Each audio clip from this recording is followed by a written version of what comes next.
see the epidemic curve. But I think particularly important where we have been concerned previously as we were rising up that curve about capacity to deal with critical care.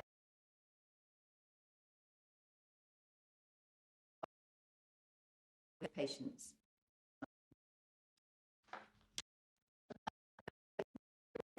Although there is some variation across the country, there has been a peak and there is now a plateau and a general trend downwards.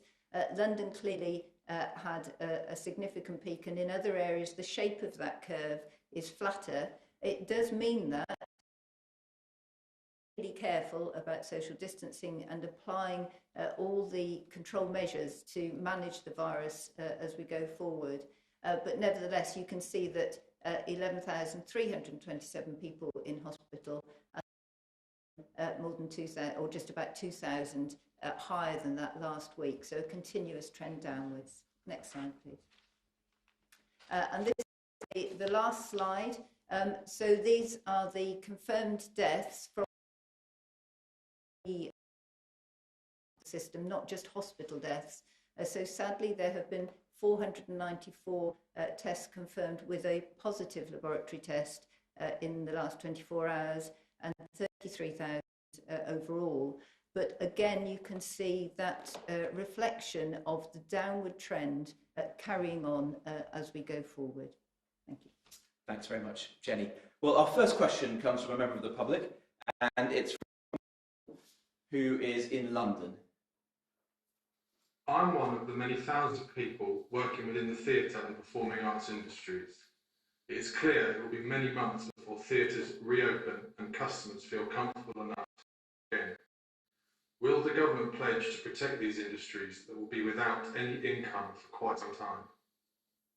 Well, a very good question from Michael. And I think all of us who care about the arts are very sure of theatres, museums and galleries, performing arts, all of those who work in this sector, which is incredibly important to the UK, one of our great international strengths, and something for our well-being as well as a country and as individuals. We have made available the unprecedented economic support package that the Chancellor has brought forward to many of the organisations within the arts. And so the furlough scheme, for example, which is paying part of the wages of millions of our fellow citizens today, is available to some of those organisations. For those people who are self-employed, there's also the Treasury scheme there, which launched today, and so I would refer self-employed people working within the arts to that if it's applicable to them. And the Culture Secretary is also working very closely with our main institutions.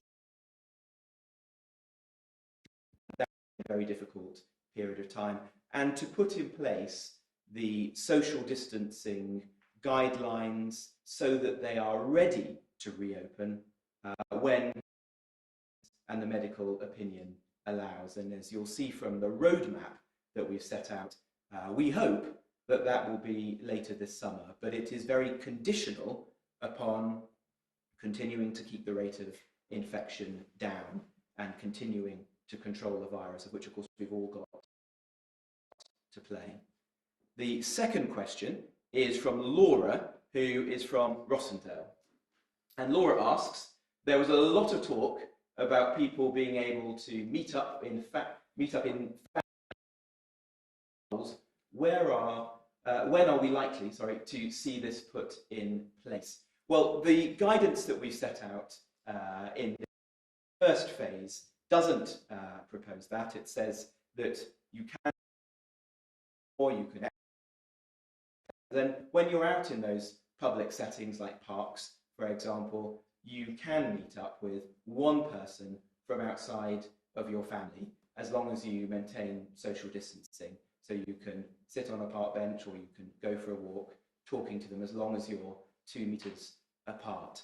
And if Jenny, you want to, is there anything you'd like to say about what the longer term trajectory might be for meeting up with family members? I mean, just to say, it's a very important issue as well, not simply from the control of infection perspective, but because we do recognise that people who, particularly those who've been on their own or who are isolated from others, would very much welcome this. It will be a very strong positive mental health boost, I think, quite apart from anything else. But it does get quite complicated, and I don't want to run the risk of going back to some of my other social advice, but it gets, to make it a very fair intervention,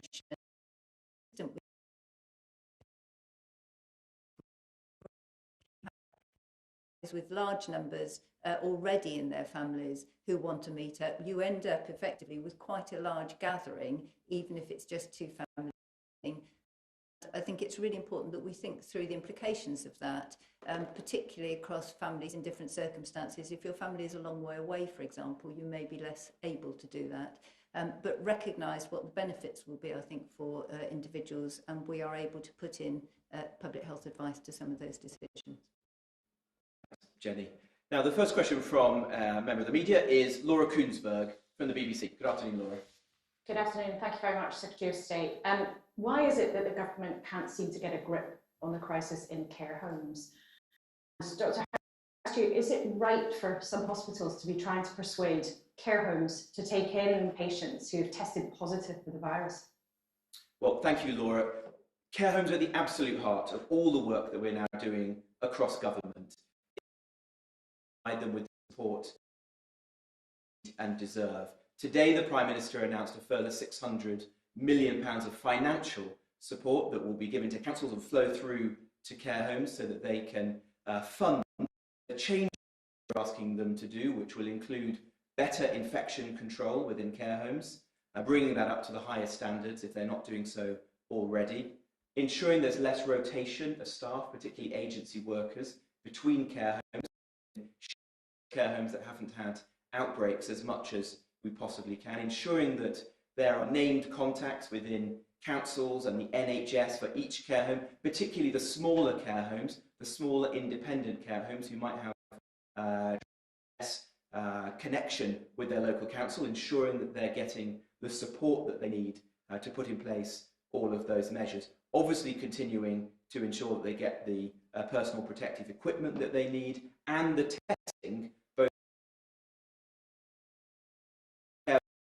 whether they're symptomatic or asymptomatic. And we're using all of the levers that we have in the testing infrastructure to make that as accessible as possible, whether it's giving them privileged access to testing through their employers, and also ensuring that the mobile testing units that we have, in many cases operated by the Ministry of Defence, are going to places that are convenient for care homes, in some cases to their staff, are getting the tests that they need.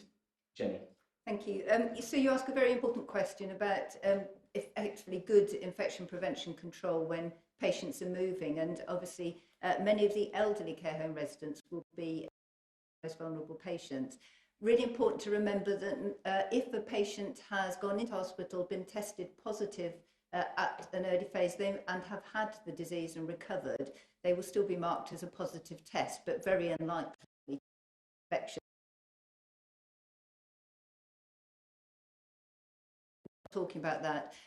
But what's really important in this, the test is an important element, but it is about the systems of good infection control, both in the hospital and in the receiving care home, and that is the fundamental basis, whether it be COVID or anything else, of managing patients carefully. The same sorts of issues arise to a degree with in flu and with norovirus, which we'll be aware of. Every potential care resident, new moving care resident, is tested now in hospitals. There is an important element here. One is, even prior to that testing, there was a policy whereby an individual who was moving into a care home would be retained, if you like, in safe isolation within a care home because it was recognised that this was a risk group. So they are all having a test now, but they would have been treated in much the same way for quite a few weeks before this.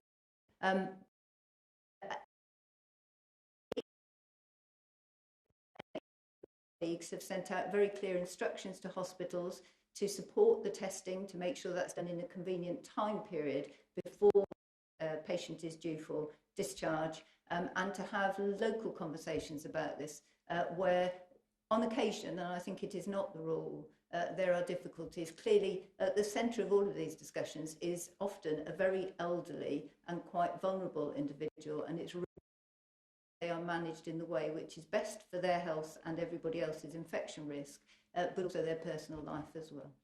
Thanks, Jane. Laura, do you have a follow-up question?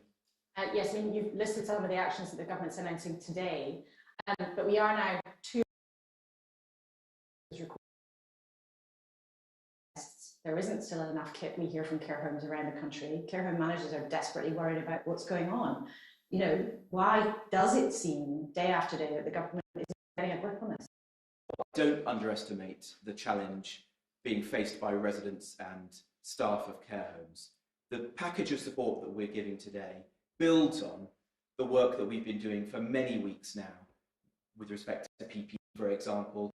Delivered tens of millions of items of PPE to care homes through local resilience forums across the country. Testing has been going on for some time. I'm sure there is more that we can do, but we've now brought the capacity to 110,000, and we need to ensure that it's focused on the people who need it the most, including the care home workers. There is more that we can do, and our whole focus now needs to be on ensuring that care homes are guided through.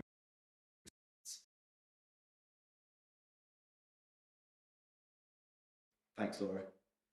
The next question is from Paul Brand from ITV. Good afternoon, Paul. Good afternoon, thank you.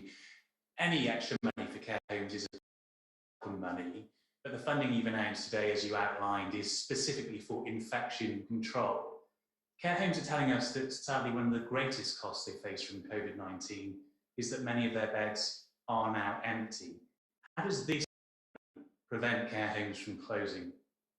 Well, the £600 million that we're announcing today will help care homes to implement some of the further measures that we're announcing in the support package that's been on infection control, as you say, and also around helping them to reduce the amount of rotation staff between care homes. But it builds upon £3.2 billion of funding that we've given in the last 2 months to local councils. The vast to those councils for adult social care. So there's almost £4 billion of additional funding that's been given to councils to help them meet significant additional costs that they're facing to do the things that we've asked of them to meet the challenge of coronavirus. We're obviously working very closely with those councils and with the care sector. And if there's further funding that's required, then obviously we'll consider that. We need to ensure they have the support, which is partly financial, but it goes beyond that as well. And the package includes ensuring that care homes, including those smaller independent homes, also have expert advice from public health professionals and from the NHS to ensure we've got the best infection control, access to testing, the right protective equipment, and are making use of the new discharge policies. Residents are only.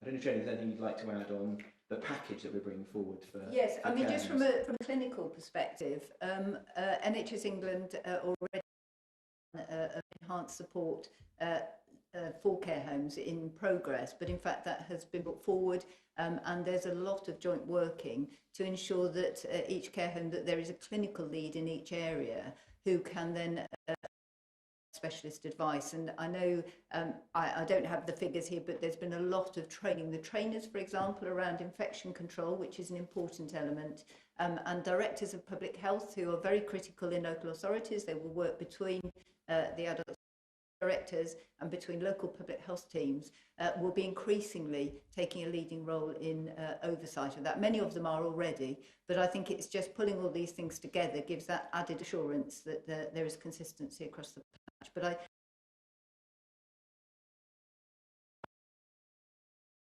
generally,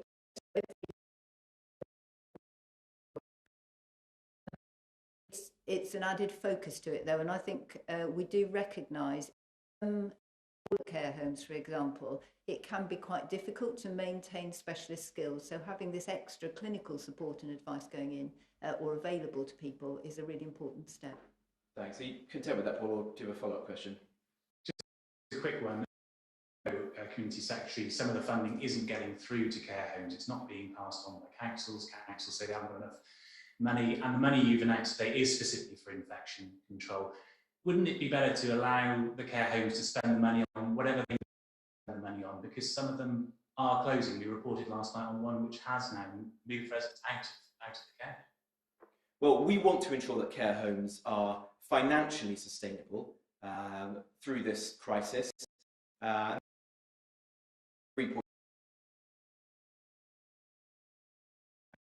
Councils are under a lot of pressure, and we're asking a lot of them to do a whole range of tasks to support us in the national effort at the moment, but get that money through to the front line as quickly as possible. And we're going to be making sure this £600 million gets to care homes as quickly as we possibly can, so that it can help them to put in place some of the important measures that we've just talked about. Thanks very much, Paul. Our next question is from Andy Bell from Channel 5. Andy, good afternoon.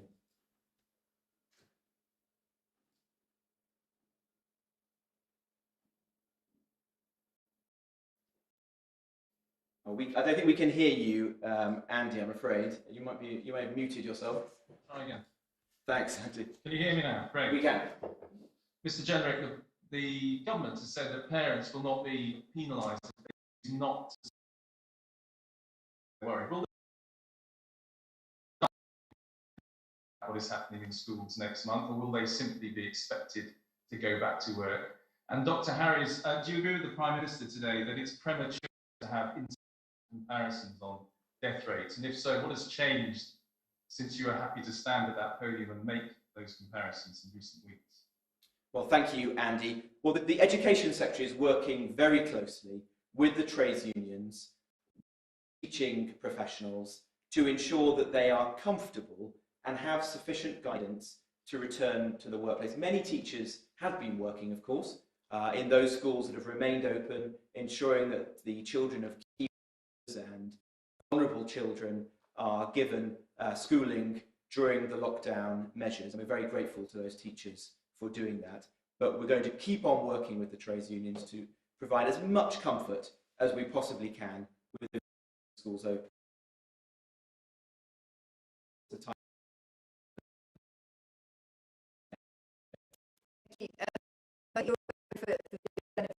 The slide set has changed slightly. As a professional, I work on a basis of transparency of data. I'm absolutely delighted to discuss death statistics comparisons on whatever occasion is necessary.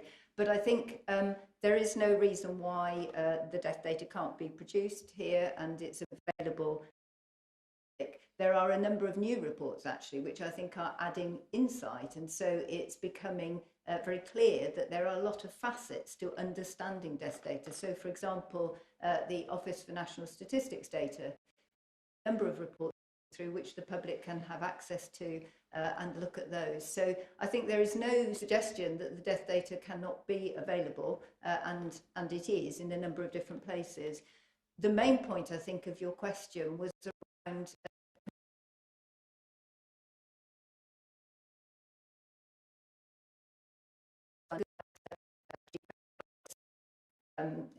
so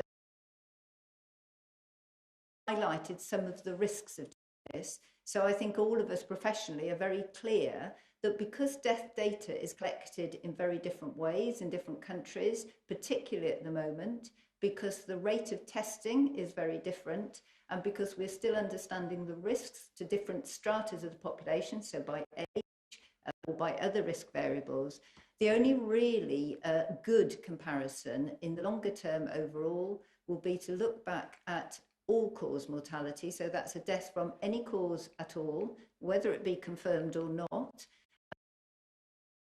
when it's adjusted for age of a population. That accounts for whether a particular country has a very high proportion of older people and therefore expect more deaths, but also to be seasonally adjusted as well, if possible, because we know, for see excess of food. So we're not quite there yet, and in fact the pandemic is still moving at different times in different countries. The time to do this on an international scale will be to look back probably 12 months hence still, and then do the comparison. It's always good to keep looking on the way and to see if you can learn, and we do that, but that's the time I think to do it, and it will be all-cause mortality. Thank you. And Andy, would you like to follow up on either of those questions? Mr. Jenrick, understand why people might find it a little strange that that particular slide and those comparisons have disappeared at this point. Well, we want to be as transparent as we possibly can. We believe that the way that we now report deaths is the most clear and transparent of any advanced country. We record deaths in all settings, and as Jenny has said, making international comparisons is very difficult to do with accuracy. It's not work, and that there are less our performance and how it appears to relate to those of other countries, but accurate comparisons for the months to come, and we're able to look at that measure of excess deaths in the way that Jenny's just set out, and that day isn't now, but we'll keep on reporting the statistics as transparently as we can, and the new slides that you've seen this evening set out some will be very interesting for the public. Thank you very much, Andy. And the next question is from Gordon Rayner from the Telegraph. Good afternoon, Gordon. Thank you. Thank you, Secretary of State. A question on schools. The French government has said that children are safer at school than they are at home. And I just wondered if Dr. Harris might be able to tell us, statistically speaking, which is more dangerous for children, school and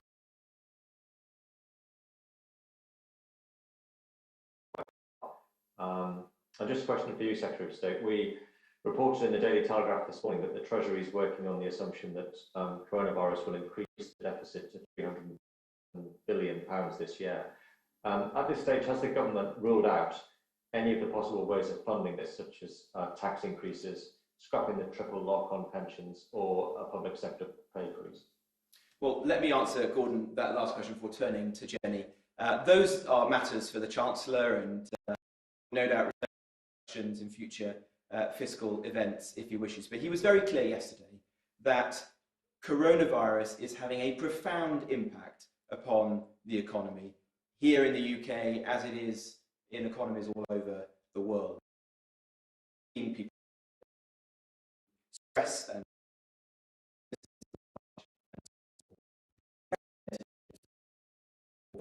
scheme to the bounce back loans, the CBIL loans, and so on, or as many people and businesses as we possibly can. We know we won't be able to protect everyone and everyone's business, but we'll do as much as we can, and we'll stand behind as many people and businesses as it's possible to do. Where it's safe to do so, we do begin to cautiously reopen and restart aspects of the economy. And today I've announced a very significant step in that direction with the reopening of the housing market. And that, I hope, is an example of how we can safely get more people back to work and ensure the economy starts to get going again. Jenny. Thank you. You actually gave quite a broad question, I think. I'm presuming it's in relation to coronavirus as well as the other issues. And I can't comment, I'm not particularly familiar with the French school system, apart from knowing that they probably have slightly different age groups and day timing. So I think the important point here is where are children going to flourish, and to balance out those risks and opportunities. And I think it's really important not just to think about control, which is our prime conversation often these days, and risk of disease transmission, but also about some of the wider public health issues. So vulnerable children particularly are benefited hugely from being at school and having a safe environment there, and obviously that schooling has continued. Equally important that children at particular phases of their education don't miss out, because in terms of health risks, if a child in early years doesn't grasp the basics of education and feels comfortable in that environment, actually you can predict that their whole life chances, their economic prosperity, and that based largely on their ability to move into healthy, good employed work, will affect their long-term health. So I think we shouldn't just be thinking of what is happening this minute, but what happens over a child's lifetime and how important that is. And then in terms of risk of transmission, there are a few other scenarios where infectious disease is quite interesting because the school environment is quite controlled. And actually, when children are at home, they potentially behave in different ways, and it can be when social distance isn't around, obviously, they can mix more. And so the balance of risk is not as clear either often with the child at home or at school. So a number of issues there. We do know that overall children appear to have less, we know they have less severe disease. We can see that from the data. And they're certainly not transmitting this disease any more than adults do. There's some indication that younger children particularly are, if you like, a safer group. And that is coming out and I think reflected in a number of European school policies. But I think your other point was around getting to school as well. And the modelling that's been done, one of the critical features is not just about the disease risk and transmission. Actually, the really important thing is the social behaviours of the children when they get to school. So for younger children, they tend to be closer, staying in their own areas, potentially walking or being buggied to school. For older children, teenagers, they're tending to move across boundaries, using a lot of public transport, that sort of thing. So I think there are other great opportunities here as well. There are really good opportunities for children to get good health benefits from school walking buses rather than an actual school bus. So really long question, long answer, but I think needs to be a really balanced one and thinking not just about our risks now, but balancing those with the risks of the child's whole future. Thanks, Jen. Does that comprehensive answer from Jenny answer your question, Gordon, or would you like to come back? It does. The only thing I was going to ask you, Secretary of State, was if the schools don't reopen on June the 1st, as some of the unions are asking, how much of an effect that will have on your plans for economic recovery? Well, I think it is important for schools to return when it's safe to do so. Anyone who is a parent knows the challenges of homeschooling and so on, and it's important that we get children back into the school setting for all the reasons that Jenny's set out. But we will keep working with the trades unions. Our door is always open to them, and Gavin Williamson, the Education Secretary, will do everything he can to reach an agreement with them so that staff can feel comfortable in the workplace, which is absolutely right. Thank you. Our next question is from Dominic Yeatman from Metro. Dominic, good afternoon. Hello, Secretary of State. Care homes were told until March the 13th that it was, quote, very unlikely that any of their residents would become infected.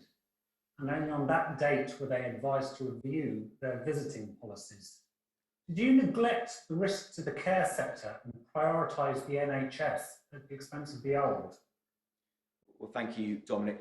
I think Jenny can set out how an outbreak is managed and how discharge and testing policies have been developed over time, which I think is the heart of your question. Shall I explain that, and then you can come back? I mean, I think it's really important that there's an understanding of how a public health incident is managed. So whether it be COVID-19 or any other issue, there is a relationship between the local health protection team, who will always advise on outbreaks and work with local health and care systems to do that. So if a case arose through that, any symptomatic individual would have been assessed. If it looks as if there is an outbreak, although we're doing much more testing now with more knowledge of the disease that's grown over the last few weeks, it would be normal policy to start with to test, say, up to 5 residents, symptomatic residents. Once you can identify what the disease is, we're talking COVID here, but it might be flu another year, then it's easier to understand what the proportion of illness is in that care home. So it's not just, it goes back to a point I made earlier in this briefing, it's not just about the testing or the discharge policy. It's about the systems of care that are in place. This is the fundamental building blocks of managing infectious disease in a care home. But I think in the context of the point you were making, throughout this outbreak, and it would be the same for any other, we look at the background epidemiology of disease, and I think the document referred to is a Public Health England document. They will be monitoring background disease, and so that document will be looking at where we knew there was a background risk of transmission. So if it's sustained community transmission, then it's at that point that you might expect cases to be appearing in other environments. And the same applies. You step up the alert system and then step it back down again. Obviously, we're still at the top now. And I think in between that time and now, there have been a number of different steps. So the point I made earlier about advising discharge into an isolation period for an elderly person is another example of that particular management of care. So I think it needs to be taken in the background of what the epidemiology was at the time of the incident or the advice, and that will apply to any documents which Public Health England has produced. And I think at that time we did not recognise there was any sustained community transmission. We clearly had cases around. Okay, thank you. Dominic. Just on that, Keir Starmer pointed out today that the death rate in care homes has been running at 3 times its average, and in April reached 26,000 people.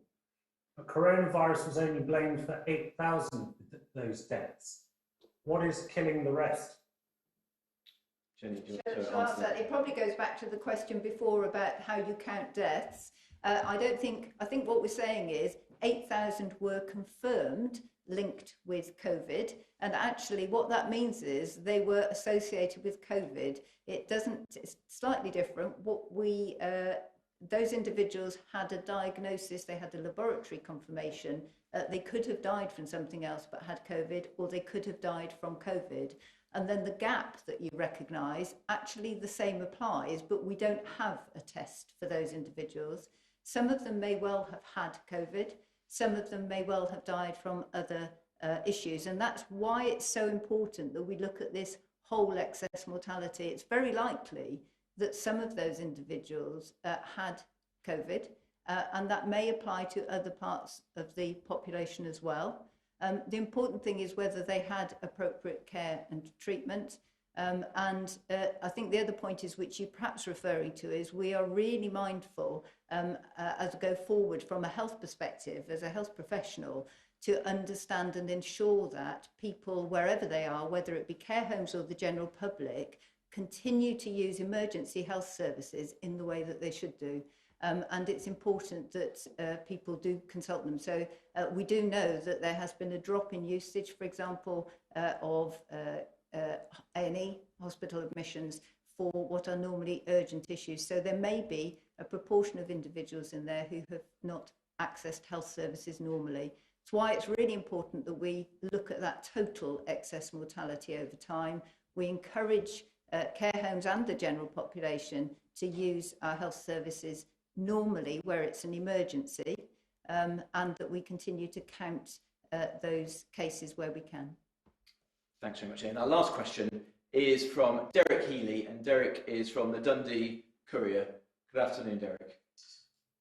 Hi there, thank you, Secretary of State. I'm sure you'll be aware of the concerns over what would happen in regards to the job retention scheme if Scotland, or indeed any other part of the UK, is to remain in lockdown longer than England. It's been suggested the Scottish Government may not have sufficient borrowing powers to bankroll an extension itself. So could you confirm, please, would you expect the Treasury to continue funding the furlough programme if people in Scotland need to stay off work for longer, or is any other solution being looked at? And a question to the Deputy Chief Medical Officer as well, if I may. We've seen footage today of people returning to golf courses, garden centres and going back to work. And of course, we've seen the measures just introduced in terms of moving home. Presumably modelling has been done on what that easing of restrictions would do in terms of the R number.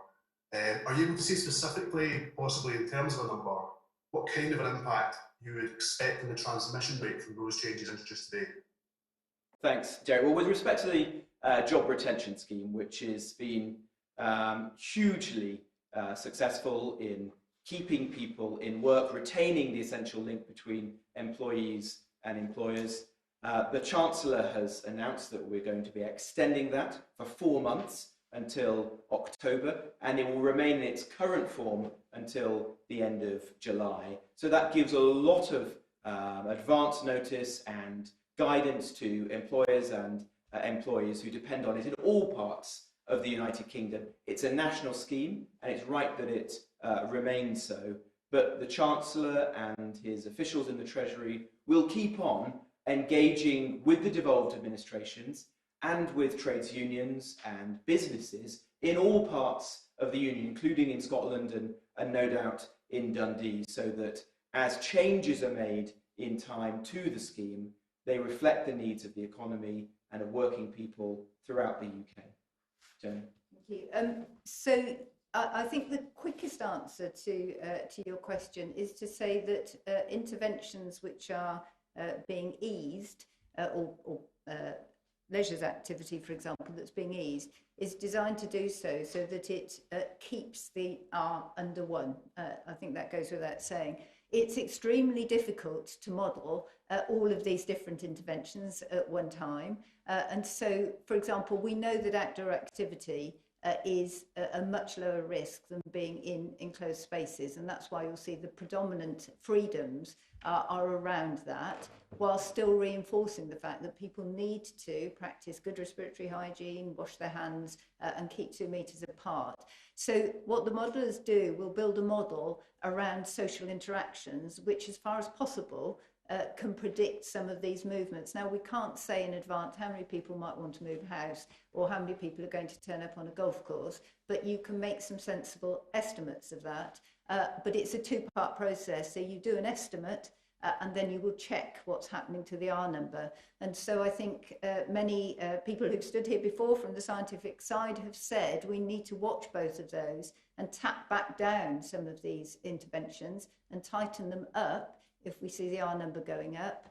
If people continue to practice that good social distancing, then it should be possible to keep them all under R. And I think, I know we've had a lot of conversation on care homes, hospitals these days, but actually the community, the population are doing really well at keeping those distancing measures in place. And if we continue to do that, then these are they're the phase 1, they're very low risk interventions.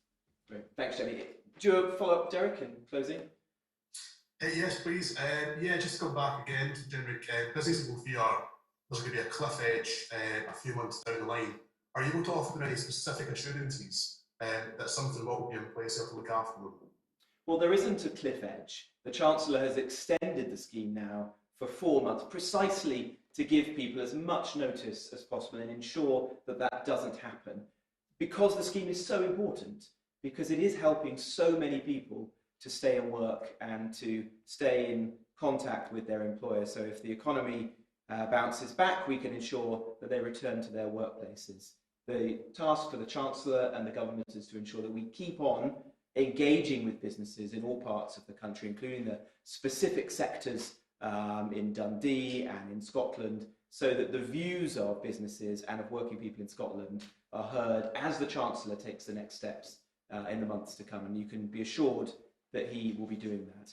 Thank you very much, Derek. Well, that concludes this afternoon's press conference from Downing Street. Thank you very much indeed for watching.